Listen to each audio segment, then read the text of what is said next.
Nathan Caldwell straightened his tie in the hallway mirror, checked his phone one more time, and smiled at the text from a woman who was not his fiancée. He typed back quickly, slipped the phone into his pocket, and walked back into the living room where Olivia was sketching at her desk. He kissed the top of her head. "I love you," he said. She smiled and believed him. She had been believing him for 2 years. Before we go any further, if this story already has you feeling something, please take a second right now and hit that subscribe button and turn on the bell so you never miss a story like this one. Drop a comment and tell me what city you're watching from. I want to see how far this story travels. Now let's go back to the beginning. Ethan Walker had a system. Every Friday night he laid out his route for the next morning.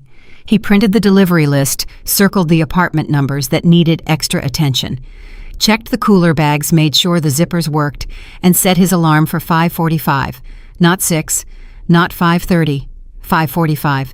Because 5:45 gave him exactly enough time to shower, drink half a cup of coffee, standing over the kitchen sink, and get to the distribution warehouse before the Saturday rush hit. He had been doing this for 3 years.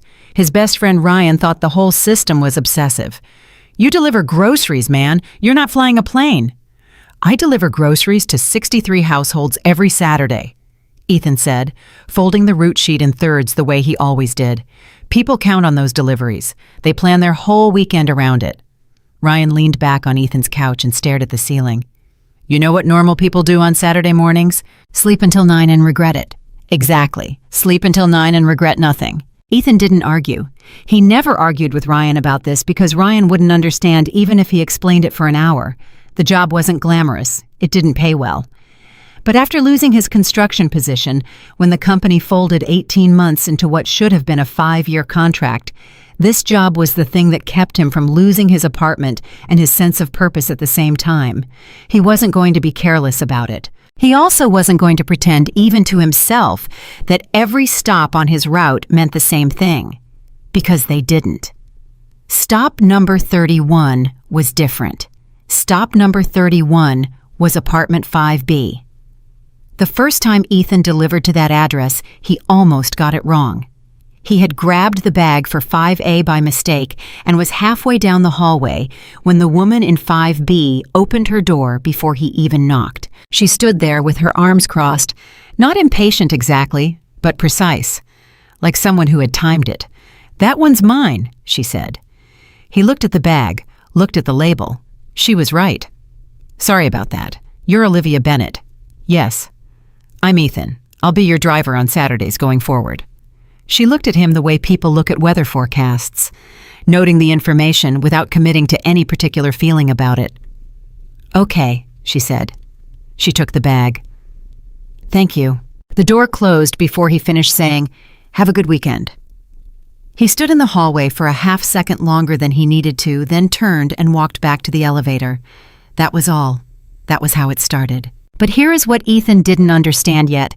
Standing in that hallway on that first Saturday morning 3 years ago, he was going to come back to that door 52 times a year for 3 years. He was going to stand in that same hallway 156 times.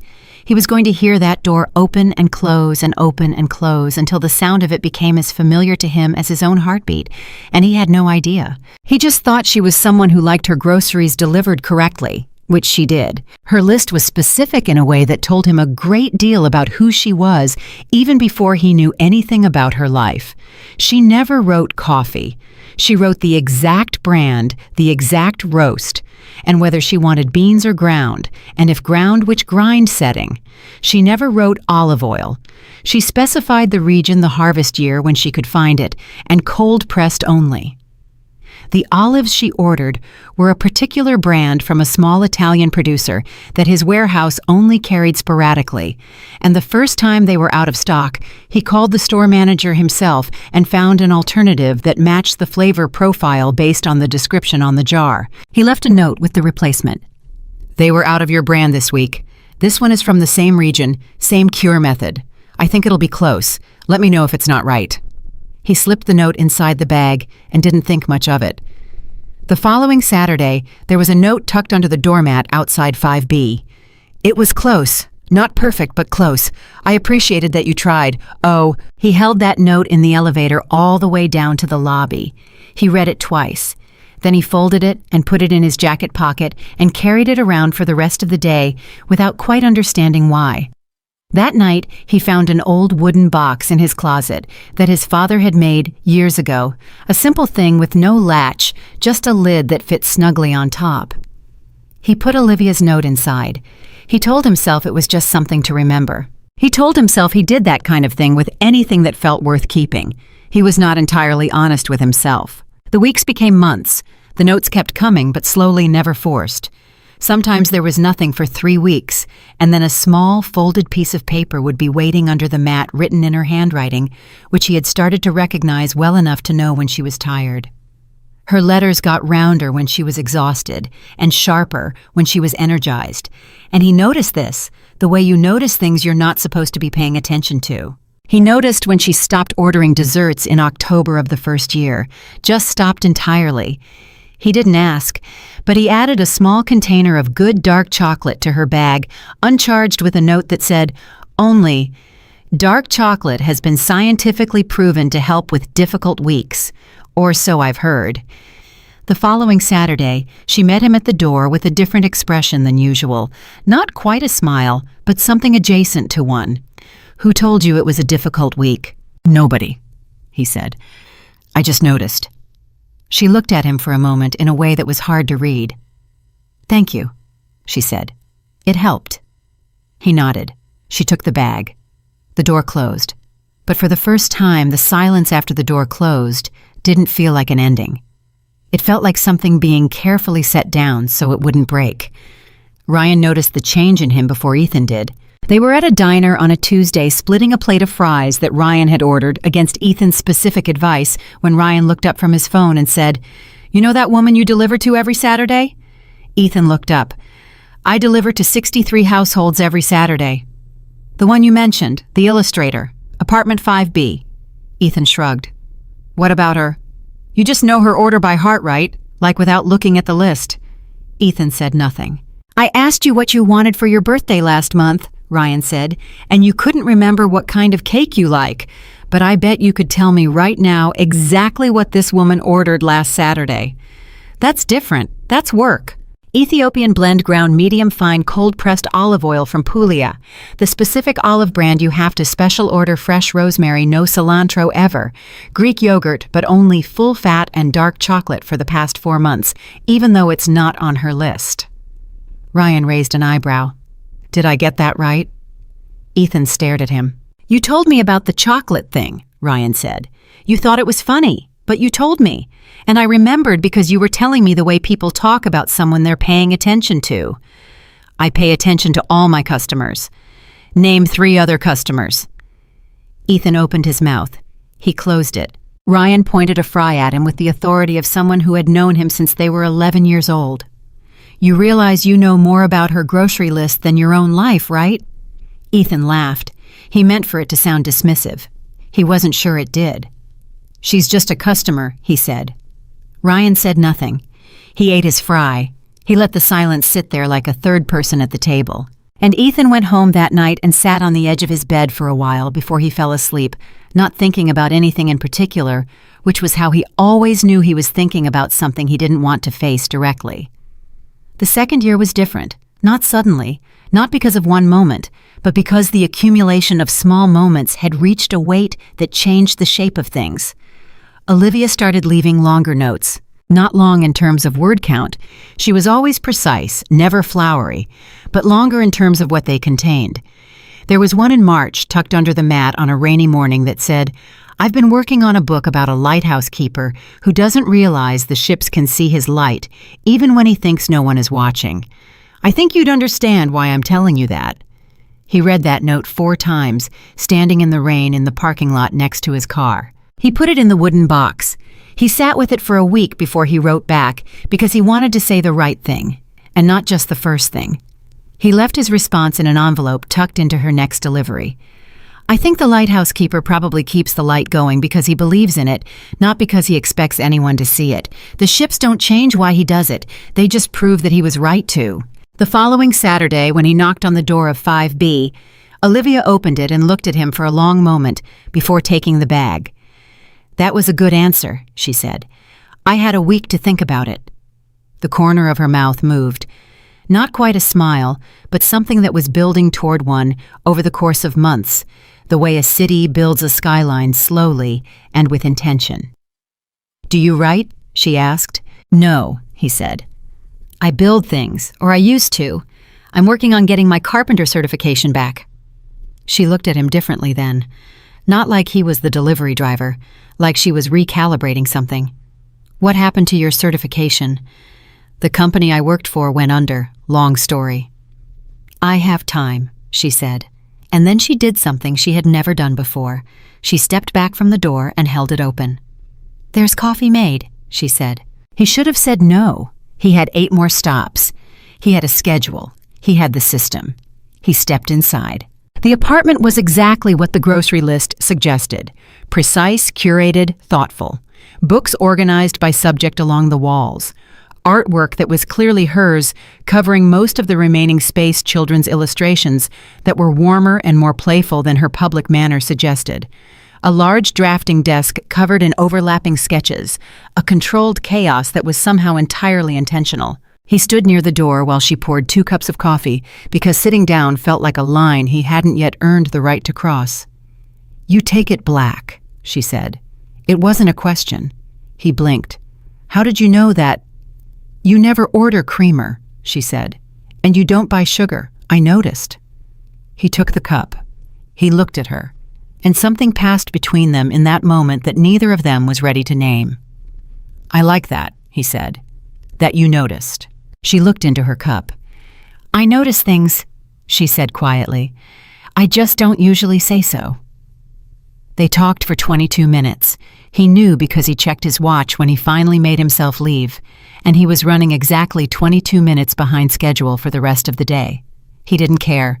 He reorganized his route on the fly, shaved time off 2 stops he could afford to, and still delivered every bag within the promised window. But those 22 minutes felt like something that had been quietly waiting for years to finally happen.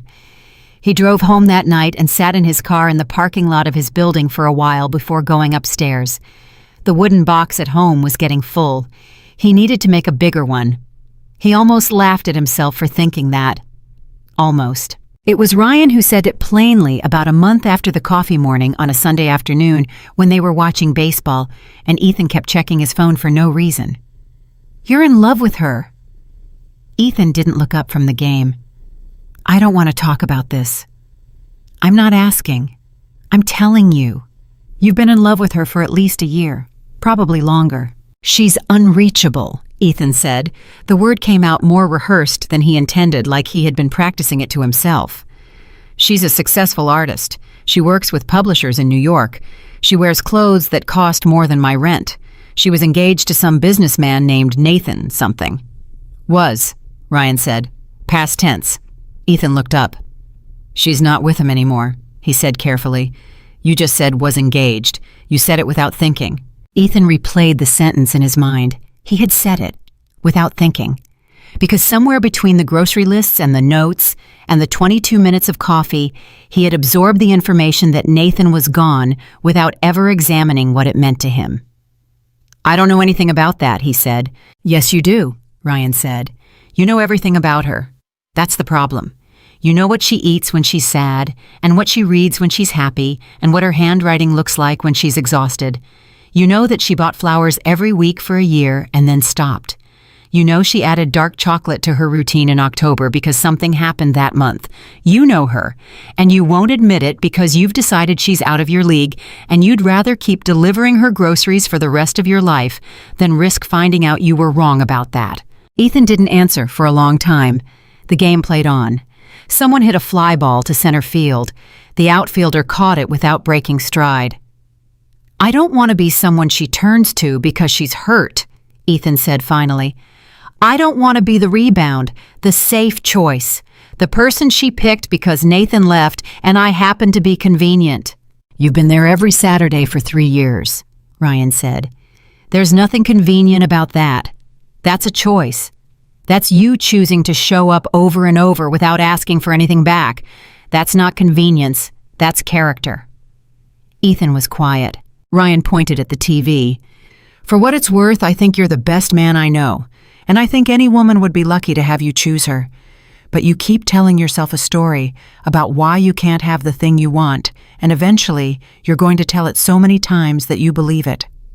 Ethan turned that over in his mind long after the game ended, long after Ryan left, long after the apartment got dark, and he hadn't bothered to turn on the lights. He sat in the dark and thought about the wooden box and the notes inside it, and the woman behind the door of apartment 5B who had said, "I notice things. I just don't usually say so." He thought about the lighthouse keeper. He thought about the ships.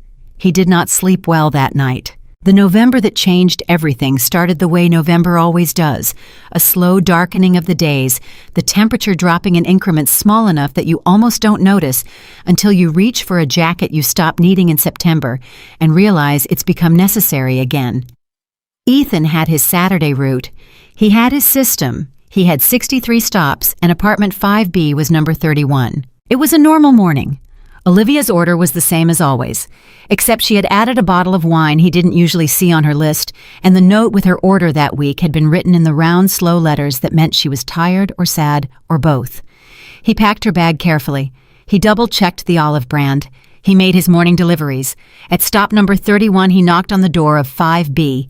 No answer. He knocked again. He could hear something on the other side. Not movement exactly. More like the quality of silence that tells you someone is there.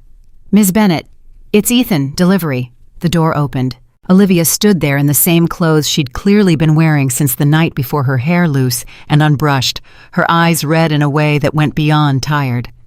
She looked at him, and then looked at the bag in his hand, and for a moment her face did something he had never seen it do in 3 years of Saturday mornings. It simply gave way. "I'm sorry," she said, pulling herself back. Her voice was controlled, but barely. "Thank you for bringing these." She reached for the bag. He handed it over. He started to say, "Have a good weekend," which was what he always said, but he stopped, because something was wrong. And he had spent 3 years learning how to read the small signals, and every signal was telling him that this was not a morning to say, "Have a good weekend," and walk away. He stood there with his hand empty where the grocery bag had been, and he said, "Are you okay?" She looked at him. Her lip moved. She shook her head. "Do you want me to go?" he asked. She was quiet for so long that he thought she was going to say yes, and he was already starting to take a step back, giving her the space, honoring whatever she needed because that was what you did. And then she said it, quiet, almost a whisper. "Ethan, don't go yet." He stopped moving. 4 words. 4 words that sat in the air between them with a weight that was disproportionate to their size because they were not really 4 words about grocery delivery. They were 4 words from someone who had spent years learning how to need nothing from anyone and who was for the first time he had ever seen asking for something. He stepped forward. "I'm not going anywhere," he said. And Olivia Bennett, who was polite and independent and almost impossible to truly know, stepped back from the door and let him in. Ethan had never sat in apartment 5B before that night. He had stood in the doorway. He had handed over bags. He had exchanged words that lasted less than 2 minutes at most. But sitting down, actually sitting inside the life of the woman behind door 5B, felt entirely different from anything that had come before it. Olivia didn't offer coffee this time.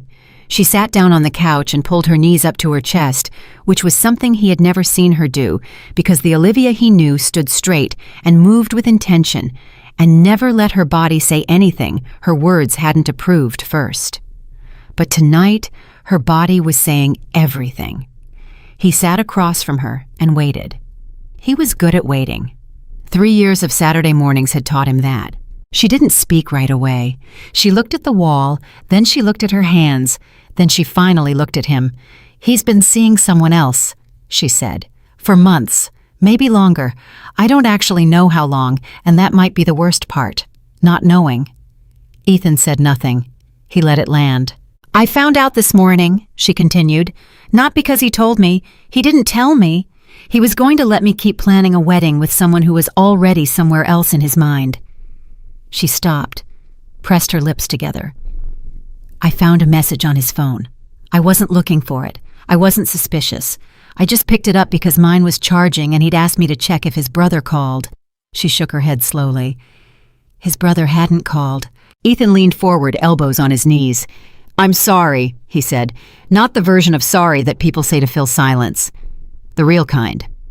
She looked at him when he said it, and something in her expression shifted slightly, like she had been bracing for something else.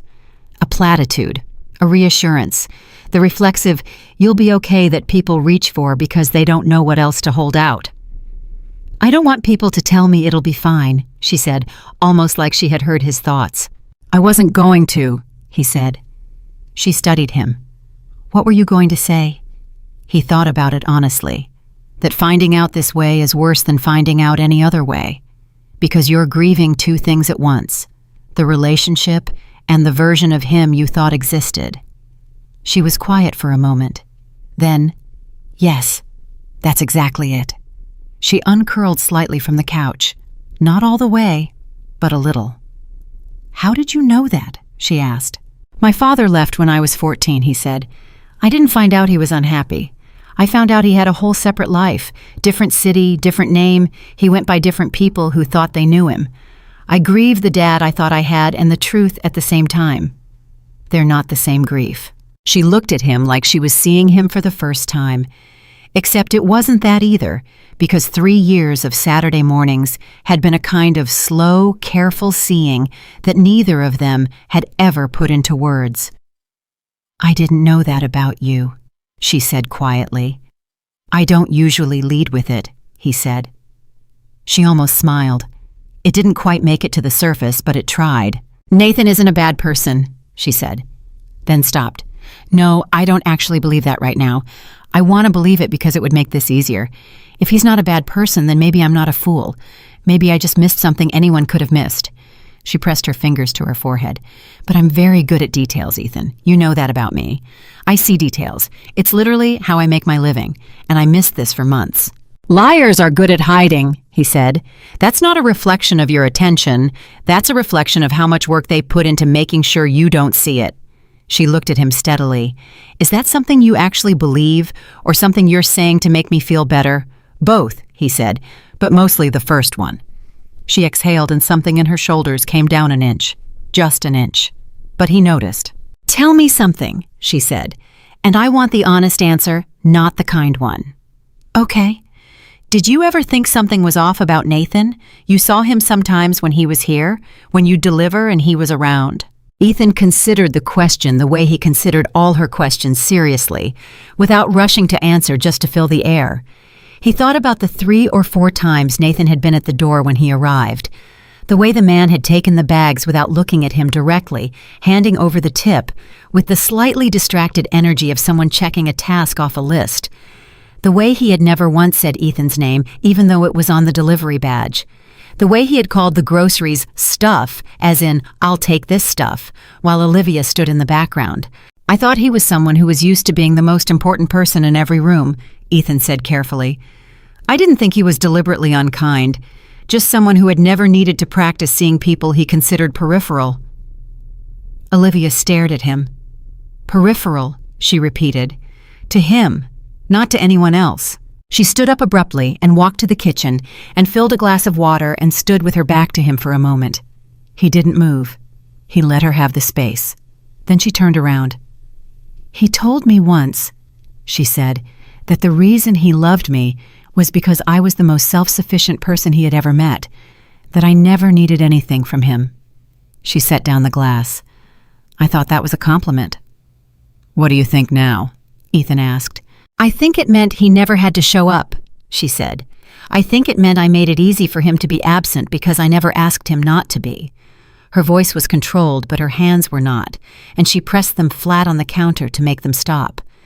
"I've spent my entire adult life making sure no one could ever accuse me of needing too much, and somehow it still wasn't enough." "That's not a flaw in you," Ethan said. "That's a flaw in what you were taught love is supposed to look like." She looked at him across the kitchen. "Where did you come from?" she said. Not rudely, with something that sounded close to wonder. He shook his head. "I'm just the guy who's been listening for 3 years. Something crossed her face then. It was fast, but he saw it. A recognition or something on the way to one.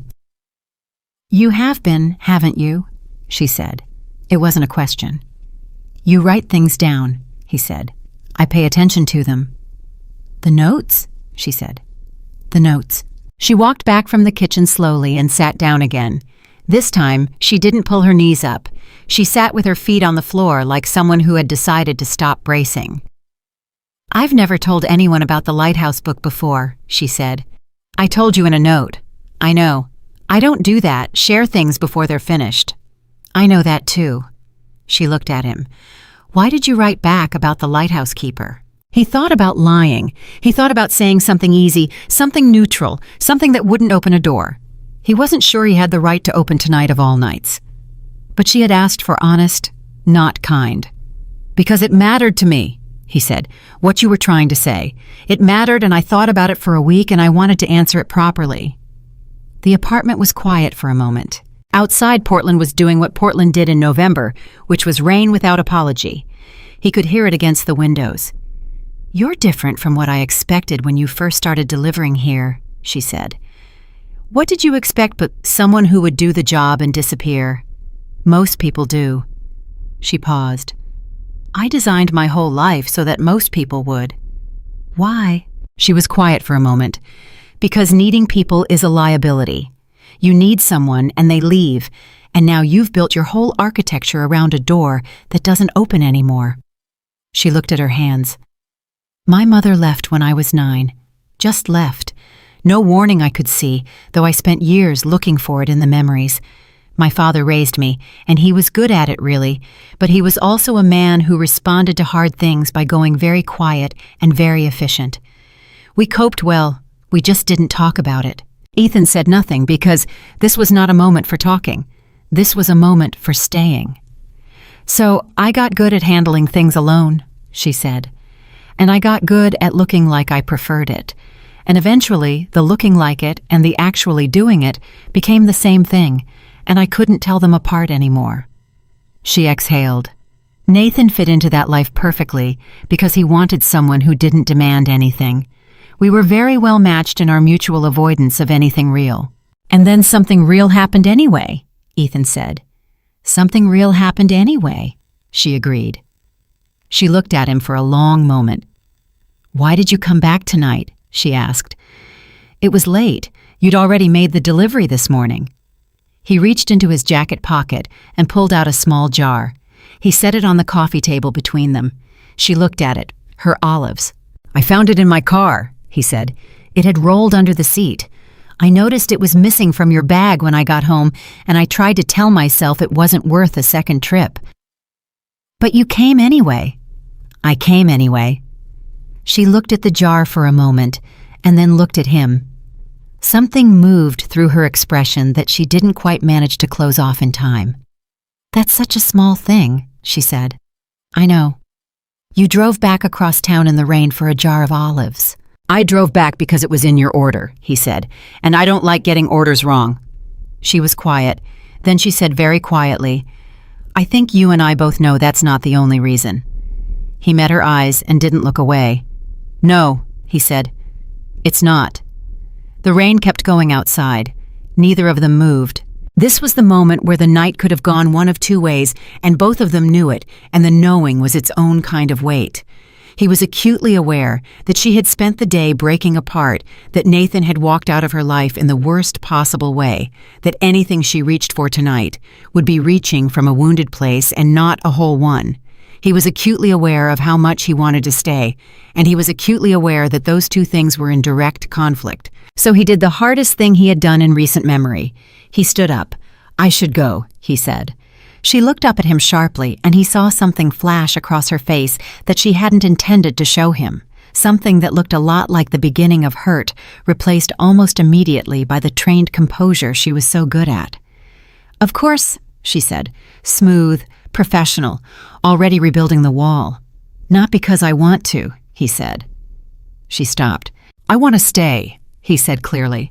"I want to sit here all night and keep talking, but you've had the worst day you've had in years, and I'm not going to let the first real conversation we've had outside a doorway happen because you're in pain and I happen to show up."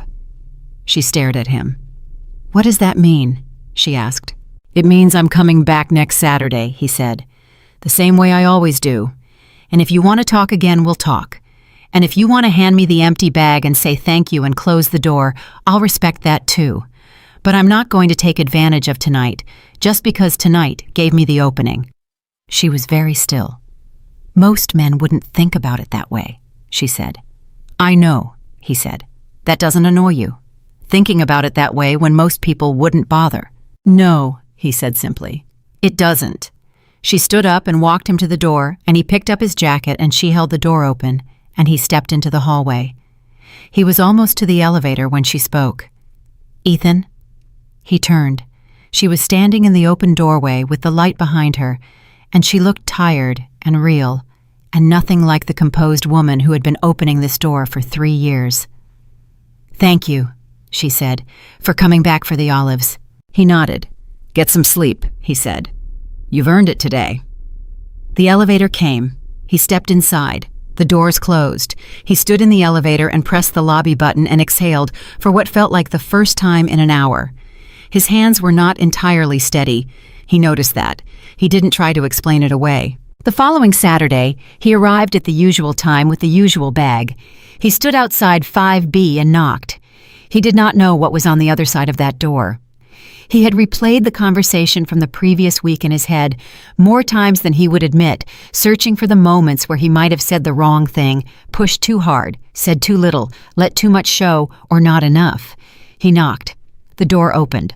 Olivia was dressed, hair neat, composure back in place. She looked like herself again, the self she presented to the world, precise and put together. She looked at him. He looked at her. And then she said, "I thought about what you said, about coming back the same way you always do." "I meant it," he said. "I know," she said. "That's what I thought about." She stepped back from the door. "There's coffee," she said. He stepped inside. That was how it began. Not with anything dramatic, not with a declaration or a decision or a clear, bright line being crossed. It began with coffee on a Saturday morning and a conversation that went on longer than either of them planned, and then another one the following Saturday and another after that. Olivia was careful. He understood that. She had just had the floor pulled out from under her by someone she had trusted and chosen, and rebuilding trust was not something that happened in a week or a month. He wasn't rushing it. He wasn't counting down to anything. He was just showing up, which was what he did. But things changed. Incrementally. The way the light changes through a season without you noticing until one morning you realize it's completely different from what it was. She started coming downstairs to meet him sometimes instead of waiting by the door. She started calling him by his name, more the way you do when someone becomes a person to you instead of a function. She told him about her mother. Not all at once, a little at a time, the way you approach something painful that you've been circling for years. She told him that her mother had been an artist too, and that she had always been afraid the restlessness her mother felt was something she carried in herself, dormant, waiting. "Is that why you stay?" he asked one morning. "In Portland, in the same apartment for how many years now?" 7, she said. "Yes, probably yes." She wrapped her hands around her cup. "If I stay in one place long enough, I prove to myself that I won't leave." He thought about that for a moment. "Does it work?" She considered the question seriously. "Most days." He nodded. He didn't push. "What about you?" she asked. "Why Portland?" "I grew up here," he said. "My father left, but I stayed. I think I stayed because leaving felt like agreeing with him." She looked at him over her cup. Agreeing with what he did, agreeing that Portland wasn't worth staying for. She was quiet for a moment. "That's a very loyal reason to stay somewhere." "I'm a loyal person," he said simply. She looked at him, and something in her expression was careful and deliberate. The way she looked at things she was deciding how to feel about. "Yes," she said, "I know." The months moved. November became December, and December had its particular kind of weight on people who were already carrying something. Ethan noticed Olivia went quieter in December, which was saying something given how carefully she always measured her words. She didn't explain, and he didn't ask, but he adjusted what he brought her without being asked more of the chocolate, the specific tea she had ordered once, and not reordered the kind of small additions that said, "I'm paying attention," without requiring her to acknowledge them. She acknowledged them anyway.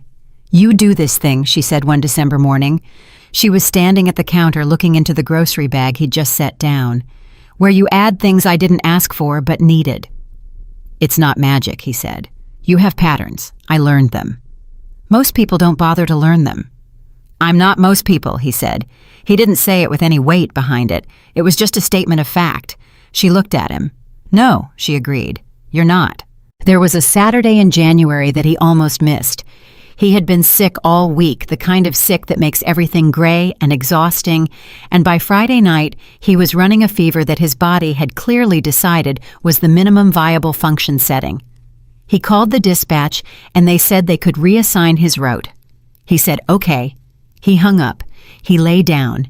He lay there for 11 minutes staring at the ceiling. Then he got up, took enough cold medicine to qualify as aggressive, and drove to the warehouse.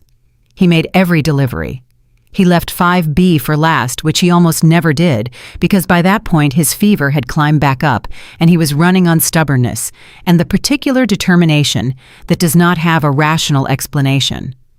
When Olivia opened the door, she took one look at him, and her expression did something it rarely did. It alarmed. You look terrible, she said. Thank you, he said. Your order. Ethan, you're sick. Mild cold. You have a fever. You're flushed and your eyes are glassy and you are standing slightly sideways. I'm standing perfectly straight. You are absolutely not standing perfectly straight. He looked down at his feet, which were in fact at a slight angle relative to the doorframe. Huh, he said. Come inside, she said in a tone that was not a request. I have a route to finish. You just told me I'm your last stop. He had not told her that, which meant she had noticed that he always saved her for 31, and she had noticed he was finishing at 31, which meant she had done the arithmetic. He was too feverish to process all of what that meant. She put him on the couch. She made soup from things he had delivered to her at some point, because that was the situation that existed where his groceries were being used to feed him, and he would have found this funny if he weren't running 102. She sat across from him while he ate. You didn't have to come today, she said. Yes, I did. Why, the company would have covered your route. Because it's your order, he said, and I know your order. The person covering wouldn't know your order. She was quiet for a moment. Ethan, she said, and then stopped. What? She looked at him with an expression he had never quite seen on her face before. Something open and slightly uncertain, which were two words he had never associated with Olivia Bennett until the night she opened the door crying. Why do you keep doing this? She asked. Coming back, remembering everything, going out of your way for things that are objectively small. He looked at her across the room. He was running a fever, and his defenses were accordingly lower than they would have been under normal conditions. And maybe that was why he said what he said next, without thinking about it first. Because someone should, he said, and because it's you. She didn't say anything.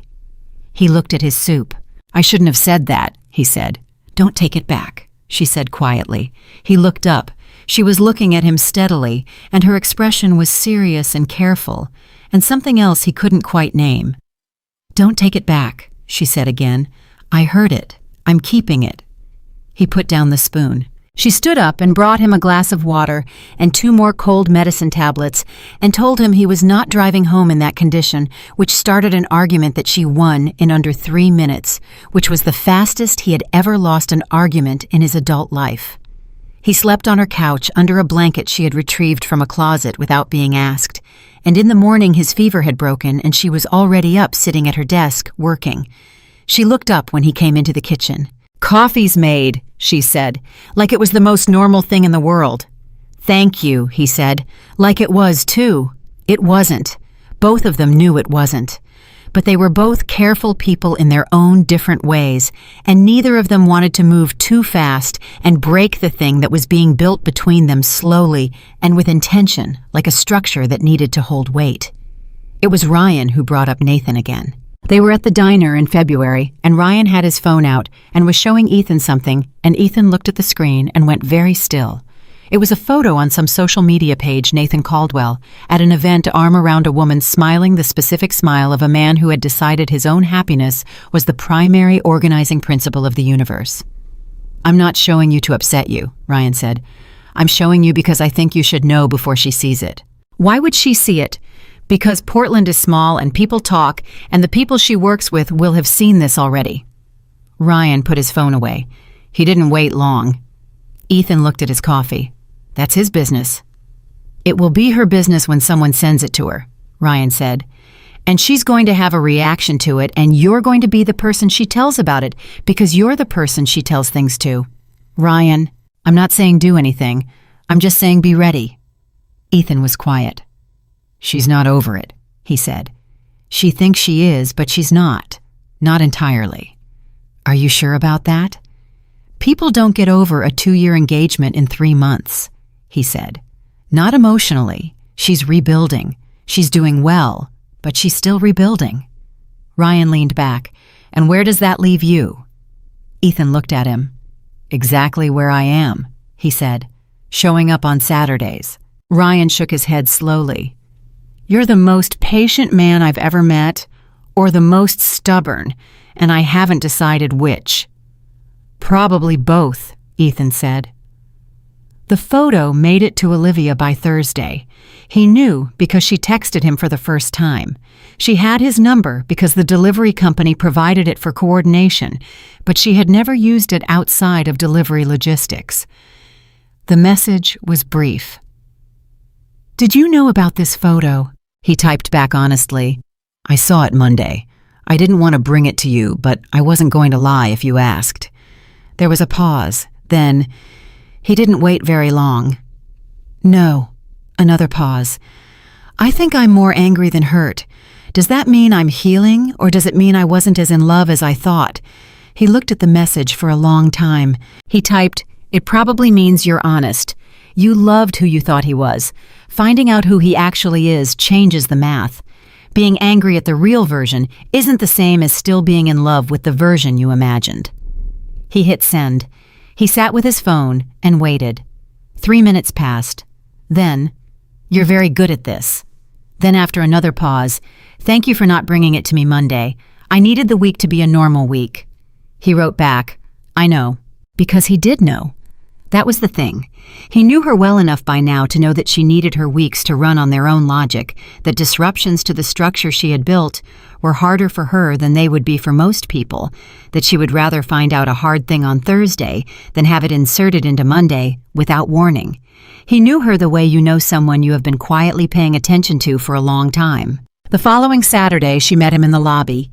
She was wearing her coat and holding her keys. I thought we could walk, she said. If you have time after the delivery. He had time. They walked for an hour through the neighborhood, which was cold but dry, which in Portland in February was a minor miracle. They talked about her newest book, which she was stuck on.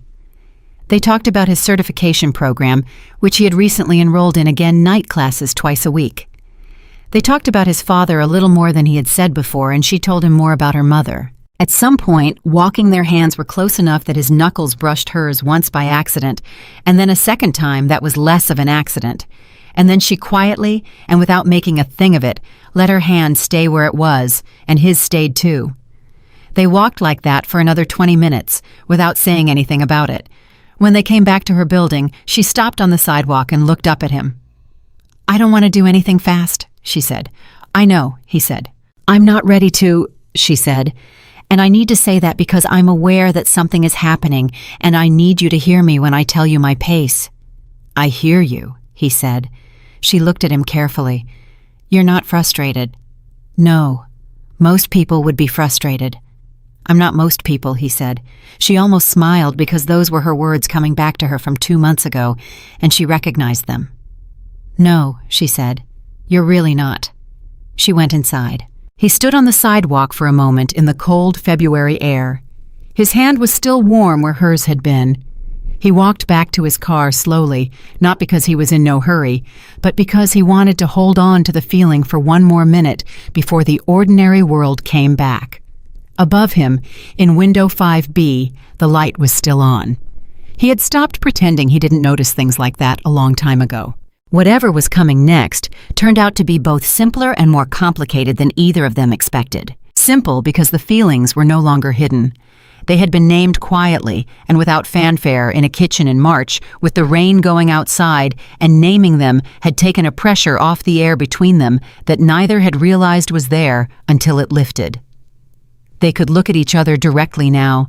They could say things without the elaborate architecture of indirection they had both been constructing for months. Complicated because feelings being named and a life being built are two entirely different projects, and Ethan Walker and Olivia Bennett were both people who understood that better than most. The first Saturday after March changed everything.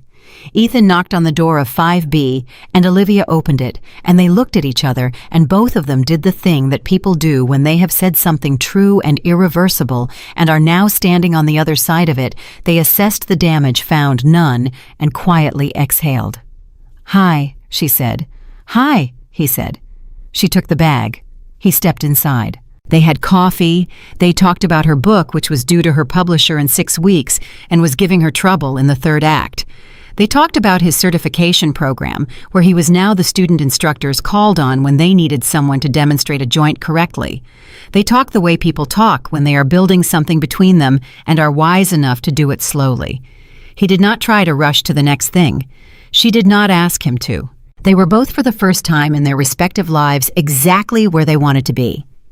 Ryan asked him over dinner one Tuesday in April how things were going with Olivia, which was the first time Ryan had ever said with Olivia, rather than the woman from 5B, or the illustrator you're obsessed with, and the change in language was its own small acknowledgement.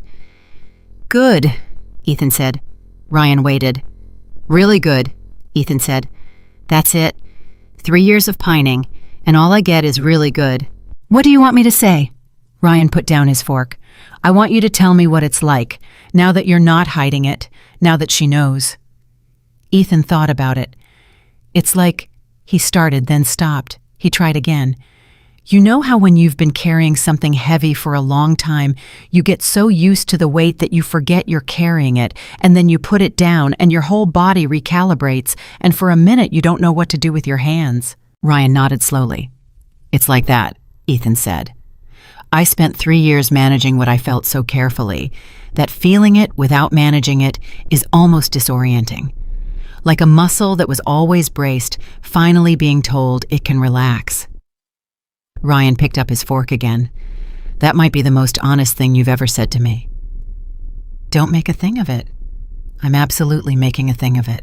But the thing that Ryan made of it was just a small, satisfied nod, and then he changed the subject, which was the right call, and which was why Ryan was still his best friend after all these years.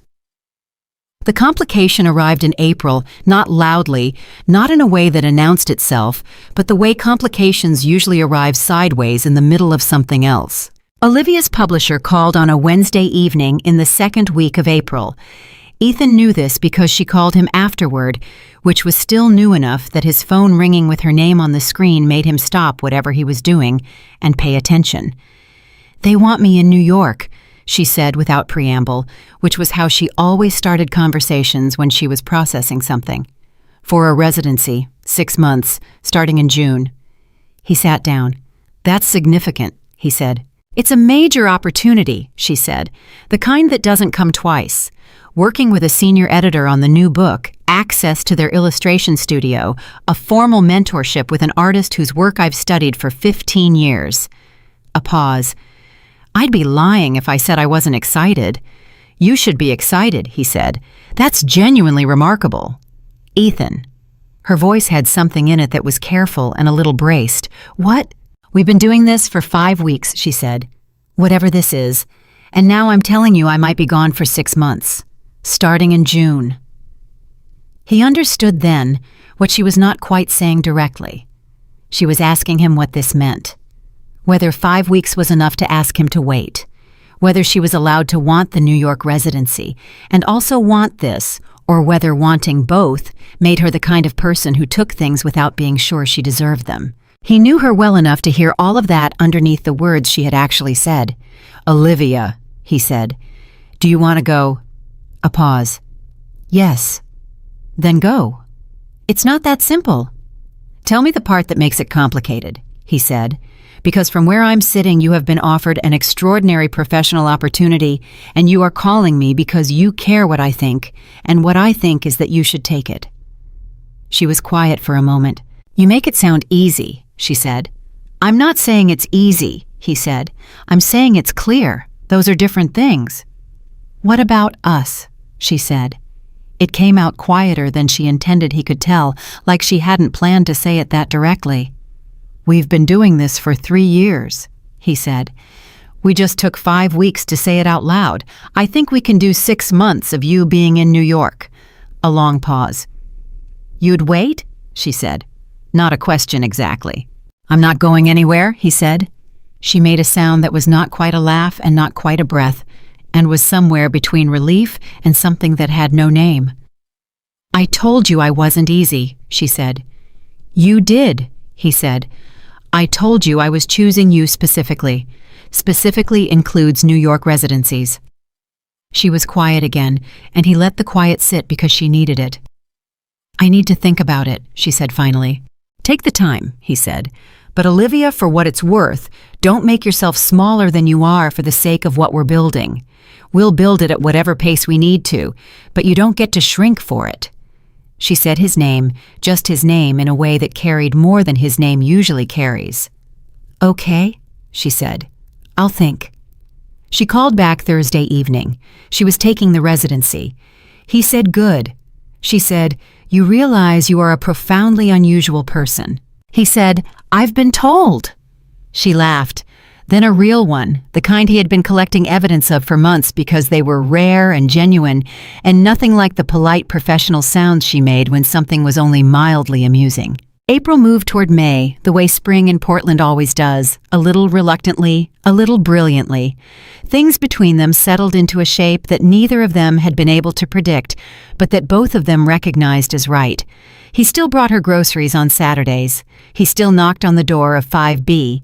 But now she opened it differently, and the 20 minutes of doorway conversation had become 2 hours of coffee and talking, and the comfortable overlap of two people learning the specific geography of each other.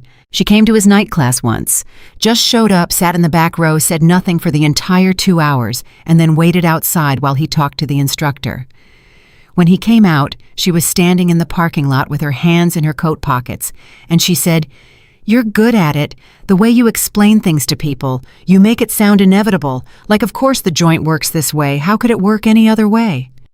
"That's how my father explained things," he said. She looked at him. "Then whatever else he did, he gave you something real." He thought about that for a long time after.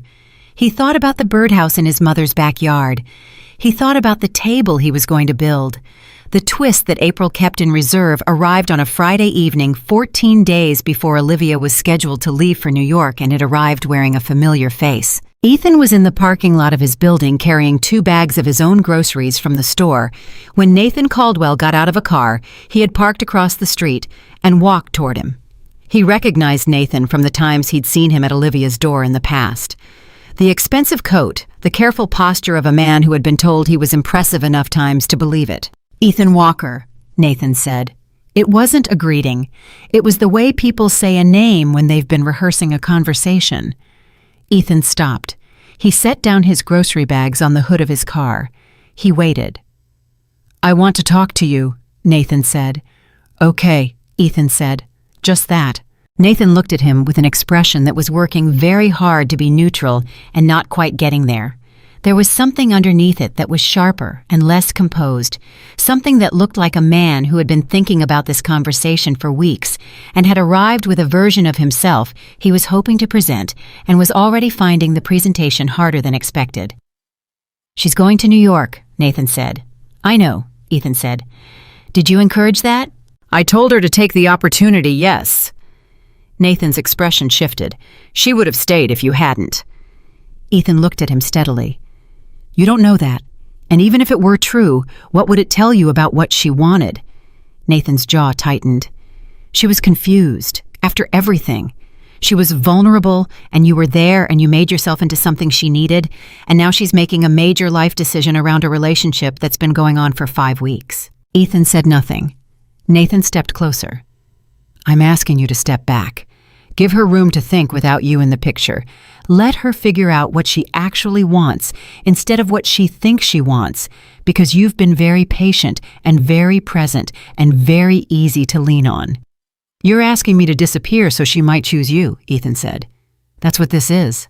"I'm asking you to be honest about what you are to her," Nathan said. You've been her delivery driver for 3 years. You showed up when she was at her lowest point. That's not a relationship. That's a rescue fantasy." Ethan picked up his grocery bags. He looked at Nathan for a moment, calm and even. "You want to know what I think," he said. Nathan waited. "I think you drove across Portland on a Friday evening to have this conversation because you are genuinely scared," Ethan said. "Not because you love her, because you lost something you valued, and now you want it back, and the thing standing in your way is not a romantic rival, it's your own track record." He adjusted the bags in his hands. "I'm not going anywhere, not because I'm trying to win something, because she asked me not to, and I take that seriously." Nathan stared at him. "She's going to realize what she's giving up," Nathan said. It had an edge now. "When she's in New York and the novelty wears off and she's looking at who she has, a grocery driver with a carpentry certificate." The word certificate landed with the specific precision of someone who had planned it. Ethan felt something move through him, not rage, something cooler and more focused than rage. "A carpenter certificate," he said, "that I am earning because I decided not to let one bad year define my whole life. You can think whatever you want about what that is worth. Olivia already knows." He walked past Nathan and into his building. He did not look back. His hands were entirely steady. He stood in his elevator and realized they were steady, and was surprised, and then not surprised because the thing Nathan had said about the certificate was designed to get under his skin, and it had glanced off because somewhere in the past months, Ethan had stopped carrying the old story about himself, the one where losing his job meant losing his worth, the one where not having Nathan's coat and Nathan's car meant not being enough. He had put that story down. He didn't know exactly when. He thought it might have been around the same time Olivia told him nobody had ever said, "I'm choosing you," specifically before. He got home and put away his groceries and sat down and texted Ryan. Nathan showed up. Ryan responded in 40 seconds. "Are you okay?" "Yes, fine." Did he say something awful? He said something designed to be awful that didn't land the way he intended. A pause, then Ryan, "Good. That means you're different than you were a year ago." Ethan sat with that for a minute. "Yeah," he typed back. "I think I am." He called Olivia. She picked up on the second ring, which meant she was not deep in work, which meant she was probably at the window or on the couch with a book, both of which were evening things she did. "Nathan came to talk to me tonight," he said. She was silent for exactly 3 seconds. "Where?" she said. "Parking lot of my building." Another silence. "What did he say?" He told her. Not dramatized, not minimized. Exactly what was said and in what order. When he finished, she was quiet for a moment.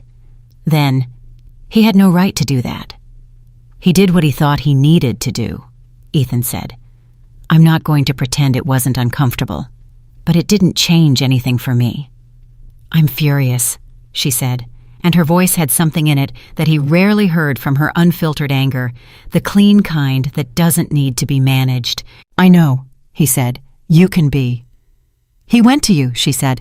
"He bypassed me entirely and went to you, like I'm a territory to be negotiated over and not a person making my own decisions." "Yes," Ethan said. "That's exactly what it was." "I'm calling him," she said. "Olivia, I'm calling him, and I'm telling him that this is finished, completely. That if he contacts you again or shows up anywhere near either of us, I will handle it in ways he will not enjoy." He almost smiled. "You don't have to fight on my behalf." "I'm not fighting on your behalf," she said, and her voice was precise and certain. "I'm fighting on mine, because he treated my choices like they were negotiable if he found the right person to negotiate with. That's not about you. That's about me." He heard her. "Okay," he said. "I'm not asking your permission," she said. "I know that too," he said. A pause, and then her voice came down from the heat a degree. "Are you actually okay?" she asked. "Yes," he said. "He said something about the carpenter certificate that was meant to cut and didn't. I'm taking that as a sign of progress." She was quiet for a moment. "What did he say?" He told her. Another silence, longer this time. "Ethan," she said. "I'm fine," he said. "Truly." "He doesn't understand what you're building," she said quietly. "He sees a certificate and a delivery job. He doesn't see 3 years of showing up when it would have been easier not to. He doesn't see someone who rebuilt himself after losing everything and didn't let it make him bitter. A pause. I see it. I want you to know I see it. He sat with that in the silence of his apartment for a moment. Thank you, he said. I mean it. I know you do. That's why it means something. She called Nathan that night. He knew because she texted him afterward at 11:45 with 4 words, "It's done. It's closed." He wrote back, "How do you feel?" She wrote, "Like I finally cleaned out a room that's been full of old furniture for too long." He smiled at his phone in the dark of his bedroom. He wrote, "Get some sleep. You have 2 weeks until New York." She wrote, "Good night, Ethan." He wrote, "Good night." He put the phone on the nightstand and closed his eyes and slept better than he had in weeks. The 2 weeks before New York were both too fast and exactly long enough. They spent more of their Saturdays together, and some of their midweek evenings too, walking the neighborhood after her work hours, or sitting in his apartment while he worked on a practice joint for his certification. And she sketched at his kitchen table 2 people learning how to share the same silence comfortably, which is one of the most important skills 2 people can build together and one of the least discussed. She told him more about New York. The publishing house, the specific neighborhood she'd be in, the illustrator she was going to work with, whose name she said with a reverence that told him exactly how much this mattered to her creative life. He listened. He asked questions. He was genuinely interested, not performatively, and she knew the difference. One evening in the 3rd week of May, sitting at his kitchen table while he sanded a piece of walnut for a practice project, she looked up from her sketchbook and said, "What will you do while I'm gone?" "Finish the certification," he said. "The exam is in August." "What else?" "Probably start looking for space," he said. "For a studio. Nothing big, just somewhere to work." She looked at him. "You're serious about that?" "I've been serious about it for a long time," he said. "I just hadn't said it out loud yet." She set down her pencil. "I want to see it, when you find it." "You'll be in New York?" "I'll come back for visits," she said. "I'm not gone forever. I'm gone for 6 months." He looked at her across the kitchen. "You know," he said, "this is the first time I've ever heard you talk about coming back to something." She blinked. Then she thought about it. He watched the thinking happen in her face, the careful processing, the recognition. "You're right," she said quietly. "The person who stays in one place to prove she won't leave," he said gently. "She's also the person who's been afraid to leave because she doesn't trust herself to come back." She looked at him steadily. "That was very specific," she said. "I know you well," he said. She picked up her pencil. She looked at the sketchbook. She put the pencil down again. "I will come back," she said, "for visits, to see you, and the studio when you find it." She paused. "And eventually to stay." He held that. "Eventually to stay," he said. "Yes," she said, simply, without qualification. He went back to his sanding, but his hands were not entirely steady for the next few minutes, and he was glad he was working on something forgiving enough to allow for that. The last Saturday before she left for New York was the 3rd of June.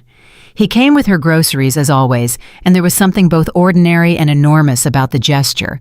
The same bag, the same coffee brand, the same olives on a morning that was not the same as any other Saturday. She met him downstairs. She was wearing her coat, which meant she wanted to walk, and they did. They walked for an hour through the neighborhood in the thin, early morning light of a June Saturday in Portland, which was the best kind of light, cool and clear, without the hesitation of the other seasons. They talked about nothing important. They talked about everything. At some point, she took his hand and held it not tentatively, the way she had in February, but fully the way you hold something you are confident belongs to you. He held hers back. They walked like that through the whole second half of the hour, and neither of them said anything about it, because they had moved past the place where the gesture needed to be annotated. When they came back to her building, she stopped on the sidewalk. "My flight's at 6 tomorrow morning," she said. "I know. I've already packed." "I know." She looked at him. "I'm going to miss you," she said. And it came out plainly and directly the way she said things when she was telling the whole truth and not managing it. "I'm going to miss you, and I want you to know that I know that's true before I leave, not after." He looked at her. "I'm going to miss you too," he said, "every Saturday and a lot of the days in between." She squeezed his hand. Then she stepped forward and kissed him standing on the sidewalk outside her building on the Saturday morning before she left for New York. And it was the first time, and it was both exactly what he expected, and nothing like what he had imagined, because the real thing is always more specific and more ordinary and more true than the imagined version. It was brief. It was certain. It was the period at the end of a sentence that had been 3 years in the writing. She pulled back. She looked at him. "Okay?" she said, the way she said okay when she had settled something. "Okay," he said. She went inside. He stood on the sidewalk for a moment in the June morning and looked up at the window of apartment 5B. Then he walked to his car and he drove home, and he sat down at his kitchen table and he opened his laptop and spent 3 hours looking at commercial and workshop spaces available for lease in Portland, Oregon, taking notes in the margins of a yellow legal pad, the way his father had taught him, writing down what held and what might need correction and what was worth building toward. He had things to do. He had a certification to finish. He had a studio to find. He had a table to build. And he had a person who had said eventually to stay, and who meant it, and who was already somewhere over the middle of the country, heading toward New York on a 6 a.m. flight, carrying her work and her courage, and all the careful architecture she had spent years constructing, and who had left a key to apartment 5B on his kitchen counter on Friday afternoon, without making a ceremony of it, just set it down while they were having coffee, and didn't say anything about it. And he hadn't said anything either, because some things are too large for the words available, and the right response is simply to pick it up and put it on your key ring and keep going. He had done exactly that. The key was on his key ring. He kept going. The key sat on his key ring for 6 months. He touched it every time he reached for his keys, which was multiple times a day, and every time he touched it, he was aware of it in a way that was not obsessive, but was consistent. The way you are aware of something that means something, the way your hand knows the difference between an ordinary key and one that was placed on your counter without ceremony by someone who trusted you enough not to make a speech about it. He didn't go to apartment 5B without her there. That felt like a boundary that didn't need to be spoken to be real. The key was not an invitation to occupy her space. It was a statement about trust, and he treated it as one. He texted her the morning after she left when he knew she would have landed. "Safe," she wrote back. "Safe, tired." The editor met me at the building with coffee, which I am choosing to interpret as a good sign. He wrote, "It is a good sign. Get some sleep." She wrote, "Difficult to sleep in a new place the first night." He wrote, "I know, try anyway." A pause and then, "The key is still on your counter or your key ring." He smiled at his phone. He wrote key ring. She wrote good. That was how June started. He had a system for the 6 months the way he had a system for everything. He did not design it deliberately. It assembled itself from the habits of who he was. He texted her good morning 3 or 4 times a week, not every day, because every day felt like pressure, and he did not want to be pressure. She texted back when she had time and didn't when she didn't, and neither of them made the gaps into something anxious. They called on Sunday evenings.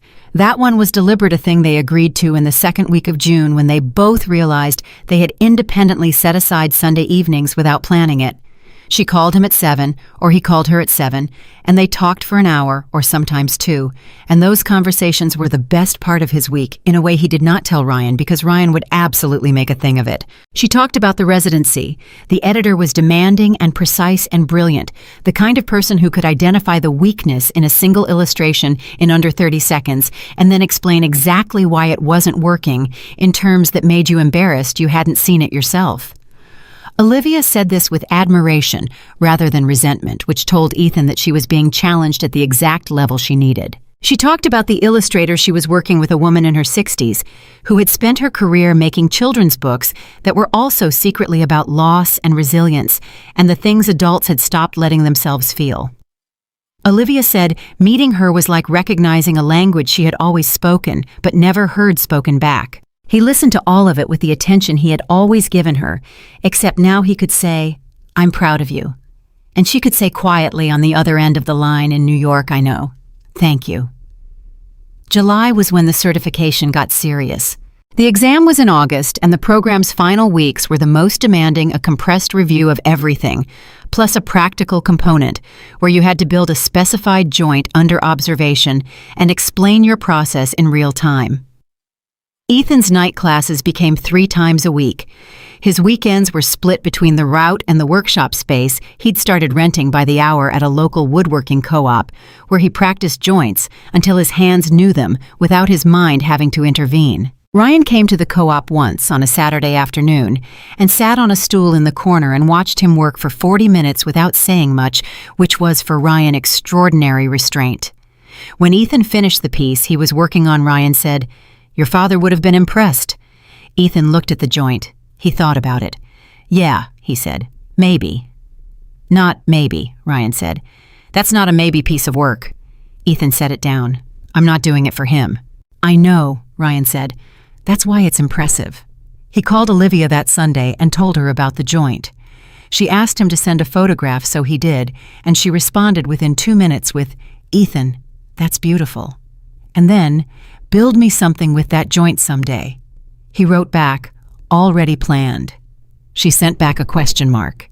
He sent back, "You'll see." She sent back, "I hate suspense." He sent back, "I know, that's why I said it." She sent a laughing emoji, which he had never received from her before. He saved the text thread. He was aware that he was behaving like a man in love. He had been for years. The difference now was that he was no longer pretending otherwise. The twist that July held arrived on a Sunday evening at the end of the 3rd week when Olivia's call came at 7 as usual, but her voice when she picked up was different. Not wrong exactly, just different. He had been paying attention to her voice long enough to register the difference. "What happened?" he said before she said anything past hello. A pause. "Nothing bad," she said. "I think. I don't know yet. Tell me." She had been at a gallery opening the previous Thursday, one of the events the publishing house had invited her to as part of the residency. There had been a man there, a colleague of the senior editor's, who had recognized her work and introduced himself. They had talked for an hour about illustration and children's literature and the state of visual storytelling, and she had come home and sat with the conversation for 3 days before she called Ethan. "He's interesting," she said carefully. "Intellectually. He works in the space I care about professionally. He asked me to have coffee this week." Ethan was quiet. "To talk about work," she said. "Or mostly work, I think." He understood what she was doing. She was telling him with the same precision she applied to everything, laying out the information so he had it, so there were no gaps for assumption to fill. She was not hiding it. She was not dramatizing it. She was telling him because they were 2 people who had agreed implicitly to tell each other the true things. He sat with it for 5 seconds. "Are you interested in him?"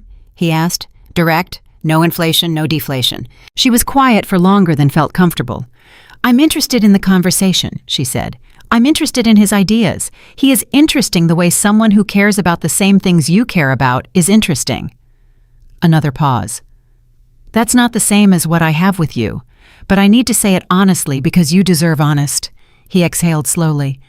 "Go for coffee," he said. "Ethan." "Go," he said. "Talk about work. Enjoy the conversation.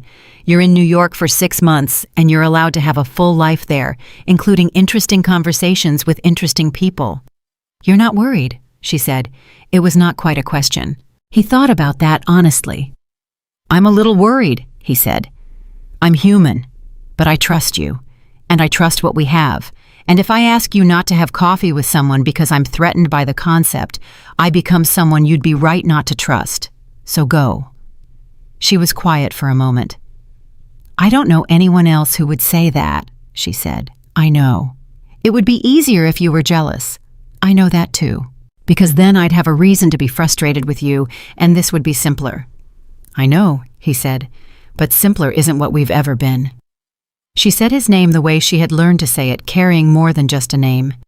"I'm not going to do anything," she said. "I want you to know that. Not because you told me to go, but because I know the difference between what's in New York and what's in Portland. I've known it for longer than I've admitted." "You don't owe me that," he said. "I know I don't," she said. "I'm saying it because it's true, and I want you to have the true thing." He held the phone. "Olivia," he said. "Yes. I love you." It was the first time he had said it directly.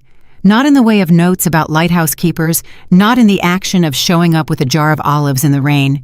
In the actual words, clear and unambiguous, placed into a Sunday evening phone call between Portland and New York because it was the right moment, and he was tired of not saying the real thing when the real thing was available. The line was quiet. "I know," she said. Her voice was not steady. "Say it back when you're ready," he said. "I'm not going anywhere." She laughed, and it came out half a sound and not entirely dry. "Impossible man," she said. "You've said that before. I'll probably say it again." "Okay." "Ethan." A long breath. "I love you too. I've loved you for longer than I was able to say it, and I'm saying it now because you earned the real answer." He closed his eyes for a moment. "Thank you," he said.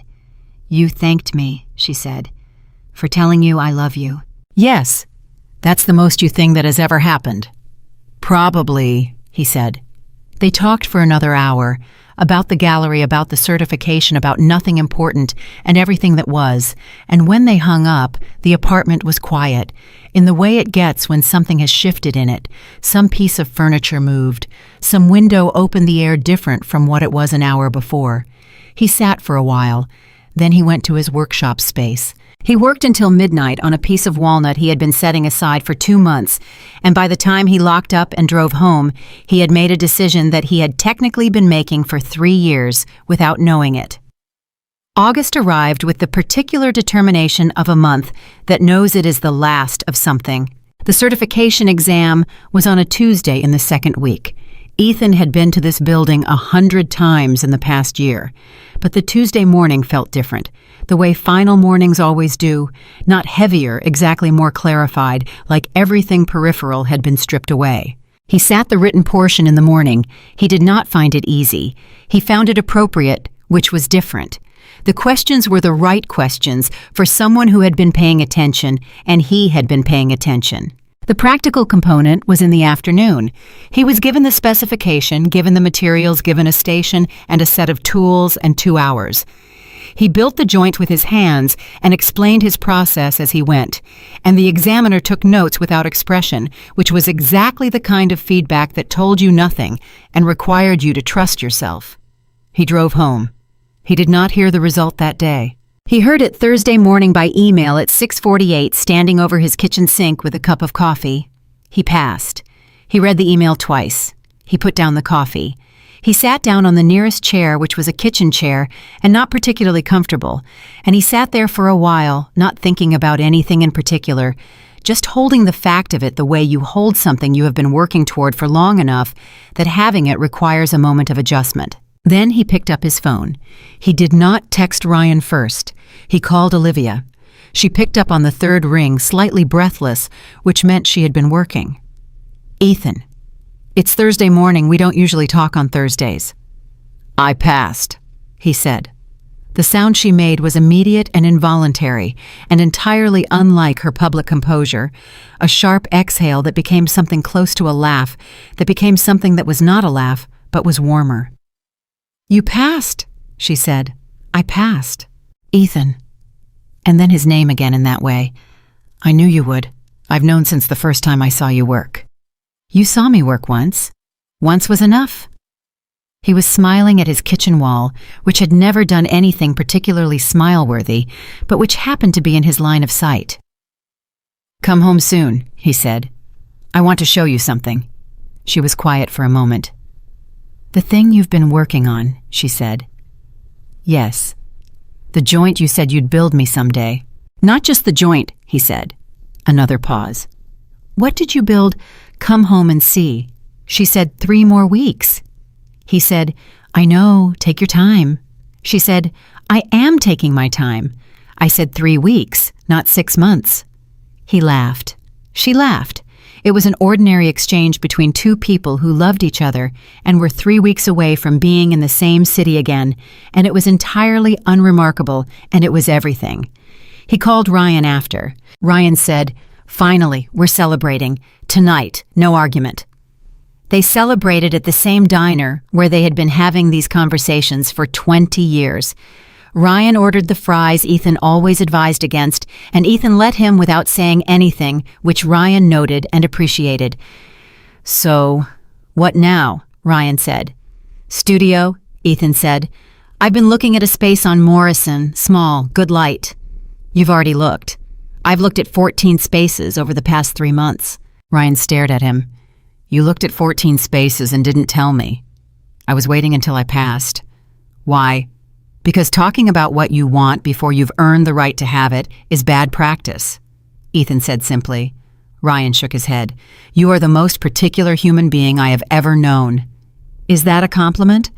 "It's an observation," Ryan said, "which in your case is the same thing." The Morrison Street space turned out to be the right one. He signed the lease in the last week of August, 2 weeks before Olivia came back. It was small enough to be manageable and large enough to matter, with a back section that could fit a proper workbench and enough floor space to build a table without having to do it in sections.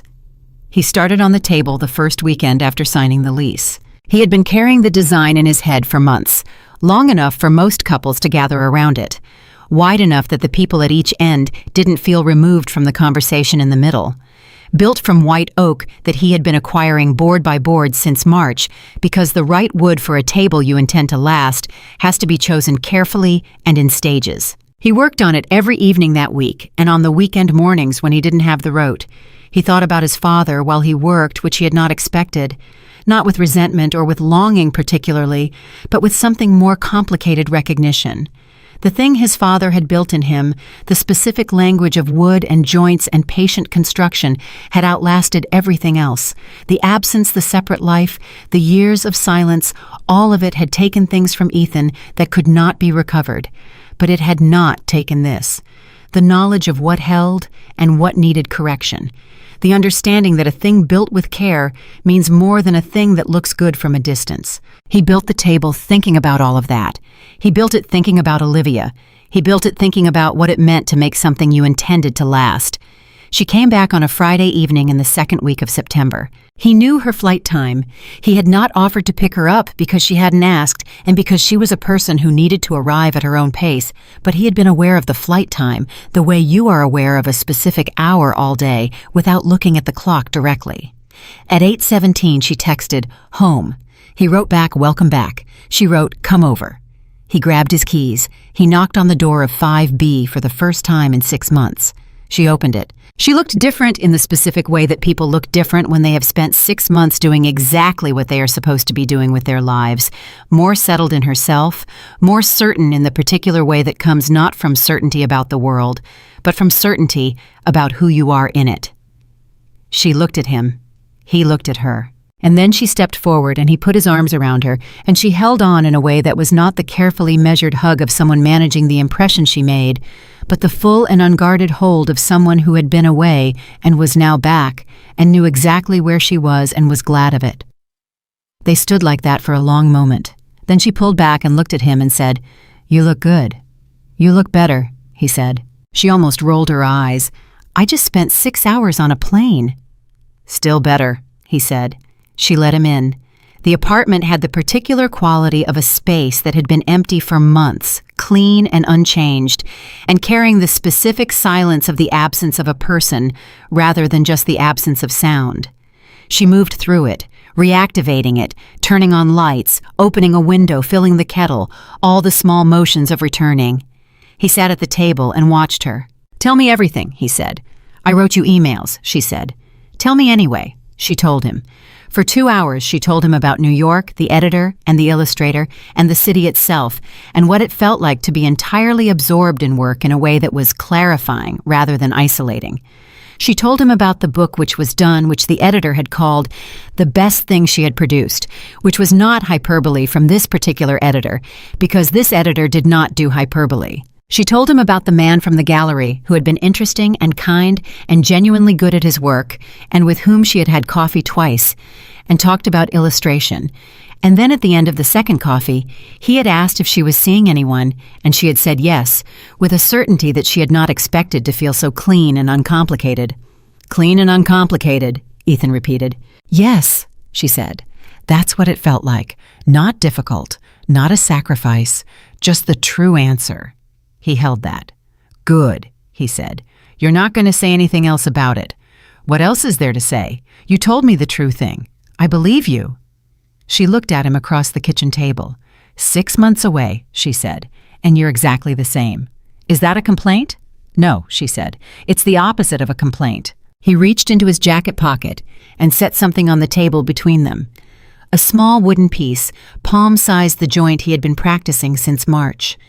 White oak finished smooth the mortise and tenon fitted so precisely that it held without adhesive. She picked it up and examined it with the attention she gave to things she was taking seriously. "This is beautiful," she said. "I built something," he said. "I want to show you. Now, if you're not too tired." She set down the wooden piece. "Take me." He drove her to the Morrison Street studio at 9:30 on a Friday evening, which was not the hour for showing someone your life's work, and yet it was exactly right.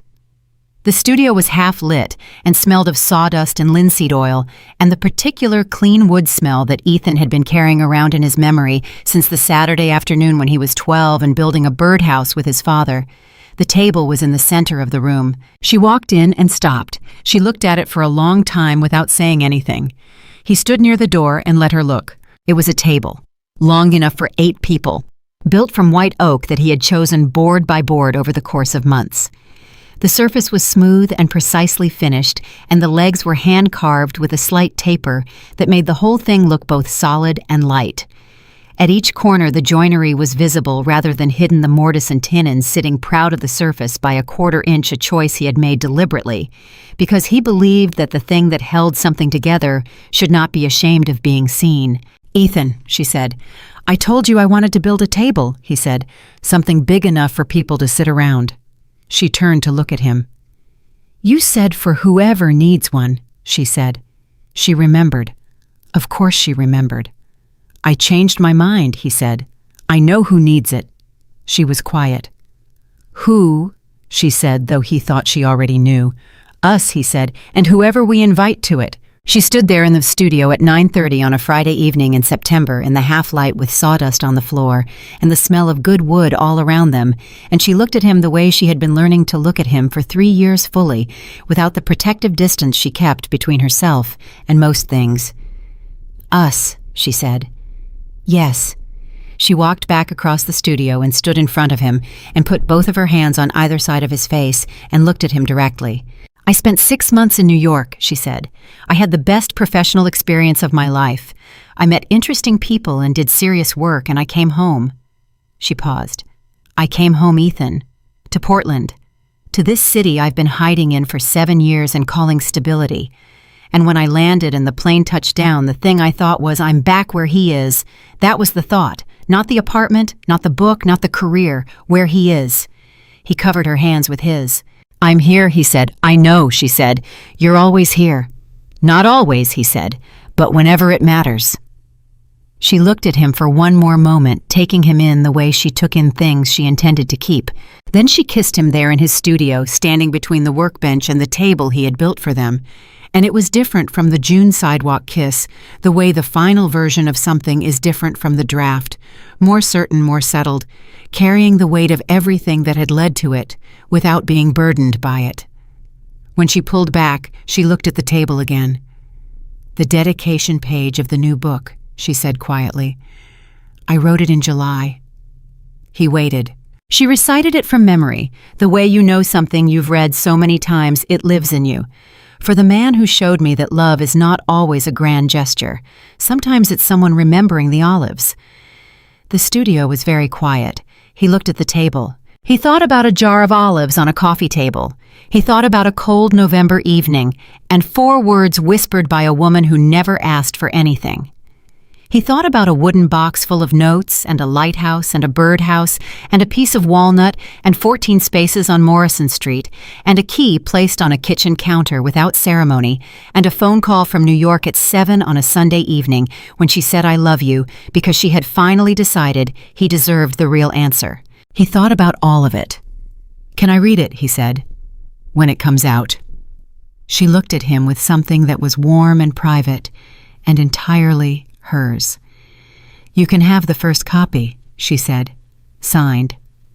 "What will you write in it?" She thought about it. "I'll write to the man who kept coming back," she said. and who taught me that showing up quietly and without being asked is the most extraordinary thing one person can do for another." He nodded. He looked at the table. She looked at the table. They stood together in the studio that smelled like wood and the beginning of something and the ending of a very long road. "Come on," she said. "Take me home." He drove her back to apartment 5B. He walked her to the door. She opened it and turned and looked at him. "Saturday," she said. It was their word now, the whole history of them contained in it. "Saturday," he said. She went inside. He took the elevator down. He walked to his car in the September evening air, and he did not rush because some moments deserved to be walked through slowly. And this was one of them, and he had learned the difference. He drove home. He made coffee. He sat at his kitchen table and picked up the small white oak joint he had set there weeks ago as a reminder of what he was working toward. He turned it over in his hands. The mortise and tenon fitted without adhesive. It held because of precision and care and the repeated practice of someone who understood that the strength of a thing comes from how it is built, not from how it is presented. He had known that since he was 12 years old, standing in a backyard with a birdhouse and a father who was already, without knowing it, beginning to leave. He had spent 30 years learning what to do with the knowledge, and he had built the thing that held. He put the joint down on the table, finished his coffee, turned off the light, and went to sleep. A man who had delivered groceries for 3 years and earned something no delivery route had ever promised, a life that was exactly as large as the attention he had given it, and a love that had been built, the only way love that lasts is ever built, not in a single moment, but in 1,000 small ones, each one chosen deliberately, each one offered without guarantee of return. Until one day, the door opened and the person inside said, "Don't go yet." And everything that had been quietly waiting finally knew where it belonged.